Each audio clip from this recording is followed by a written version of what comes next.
بسم اللہ الرحمن الرحیم نحمدہ و نصلی علی رسولہ الکریم۔ صحیح البخاری کتاب الصلاۃ باب 4 الصلاۃ فی الثوب الواحد ملتحفا بہ، یعنی ایک ہی کپڑے میں لپٹ کر نماز پڑھنا۔ عنوان باب میں حضرت امام بخاری رحمہ اللہ نے لکھا ہے، زہری نے اپنی حدیث میں بیان کیا کہ ملتحفن کے معنی متوشح ہیں، یعنی وہ شخص جس نے اپنے کپڑے کے دونوں کناروں کو مخالف سمت سے لا کر اپنے کندھوں پر باندھا ہوا ہو، اور یہی عربی میں استعمال ہوتا ہے۔ اور حضرت ام ہانی رضی اللہ عنہا کہتی تھیں کہ نبی صلی اللہ علیہ وسلم نے ایک ہی کپڑے میں اپنے آپ کو لپیٹا اور دونوں کناروں کو مخالف سمت سے لا کر اپنے کندھوں پر ڈال دیا۔ حدیث نمبر 354۔ ہم سے عبید اللہ بن موسیٰ نے بیان کیا، کہا ہشام بن عروہ نے ہمیں بتلایا، انہوں نے اپنے باپ سے، ان کے باپ نے حضرت عمر بن ابو سلمہ رضی اللہ عنہ سے روایت کی کہ نبی صلی اللہ علیہ وسلم نے ایک ہی کپڑے میں نماز ادا کی۔ آپ نے دونوں کناروں کو مخالف سمت سے لا کر ڈالا ہوا تھا۔ اگلی حدیث 355 ہے۔ ہم سے محمد بن مثنیٰ نے بیان کیا، کہا یحییٰ نے ہمیں بتلایا، انہوں نے کہا ہشام نے ہم سے بیان کیا، کہا میرے باپ نے حضرت عمر بن ابی سلمہ سے روایت کرتے ہوئے مجھے بتلایا کہ انہوں نے نبی صلی اللہ علیہ وسلم کو دیکھا کہ آپ حضرت ام سلمہ رضی اللہ عنہا کے گھر میں ایک ہی کپڑا پہنے ہوئے نماز پڑھ رہے ہیں، اور آپ نے اس کے دونوں کناروں کو اپنے کندھے کے اوپر ڈالا ہوا تھا۔ اسی باب کی اگلی حدیث 356 ہے۔ ہم سے عبید بن اسماعیل نے بیان کیا کہ ابو اسامہ نے ہمیں بتلایا، انہوں نے ہشام نے اپنے باپ سے روایت کی کہ حضرت عمر بن ابو سلمہ نے انہیں بتلایا، کہا میں نے رسول اللہ صلی اللہ علیہ وسلم کو حضرت ام سلمہ رضی اللہ عنہا کے گھر میں ایک ہی کپڑا پہنے نماز پڑھتے دیکھا، آپ اس میں لپٹے ہوئے تھے، اس کے دونوں کنارے اپنے کندھوں پر ڈالے ہوئے تھے۔ اسی باب کی اگلی حدیث 357 ہے۔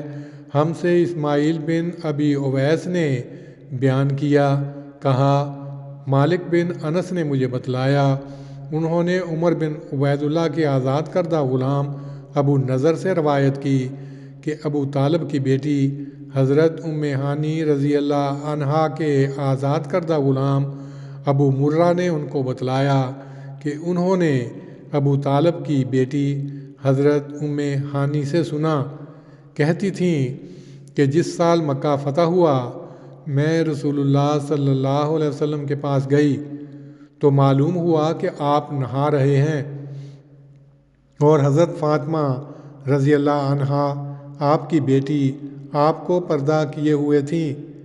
حضرت ام ہانی نے کہا کہ میں نے آپ کو سلام کیا تو آپ نے فرمایا یہ کون ہے؟ میں نے کہا میں ابو طالب کی بیٹی ام ہانی ہوں۔ آپ نے فرمایا خوشی سے آئیں ام ہانی۔ جب آپ اپنے غسل سے فارغ ہوئے تو آپ کھڑے ہو گئے اور 8 رکعت نماز ایک ہی کپڑے میں لپٹے ہوئے ادا کی۔ جب آپ نماز سے فارغ ہوئے تو میں نے کہا یا رسول اللہ صلی اللہ علیہ وسلم، میری ماں کا بیٹا علی کہتا ہے کہ وہ فلاں شخص کو جو کہ حبیرہ کا بیٹا ہے قتل کر دے گا، اور میں نے اسے پناہ دی ہے۔ تو رسول اللہ صلی اللہ علیہ وسلم نے فرمایا ام ہانی، جس کو تو نے پناہ دی میں نے بھی اسے پناہ دی۔ حضرت ام ہانی نے کہا اور یہ چاشت کا وقت تھا۔ اسی باب کی اگلی حدیث 358 ہے۔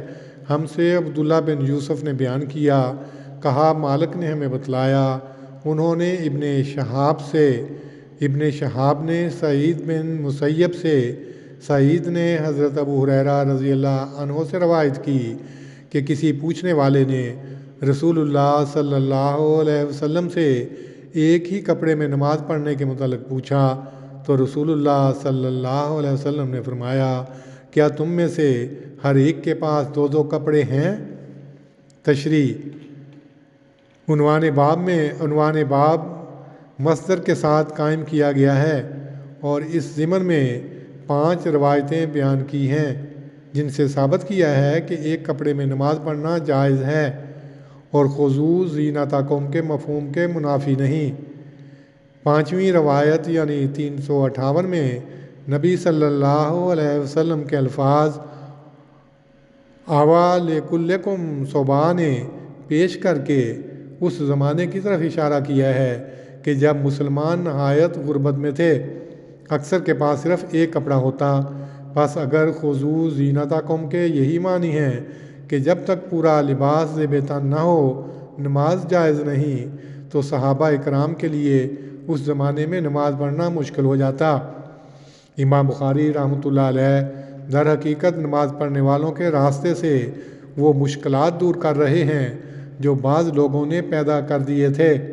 شارع اسلام صلی اللہ علیہ وسلم نے تو عملی سہولتیں پیدا کی تھیں، مگر آپ کے بعد فقہا کی باریکیوں نے ان سہولتوں کو پہاڑ بنا کر نماز پڑھنے والوں کے راستے میں جا بجا رکاوٹیں ڈال دیں۔ اس ضرورت کی وجہ سے امام موصوف رحمۃ اللہ علیہ نے اس مضمون کو لمبا کیا ہے۔ اللہم صلی علی محمد وعلی آل محمد کما صلیت علی ابراہیم وعلی آل ابراہیم انک حمید مجید۔ اللہم بارک علی محمد وعلی آل محمد کما بارکت علی ابراہیم وعلی آل ابراہیم انک حمید مجید۔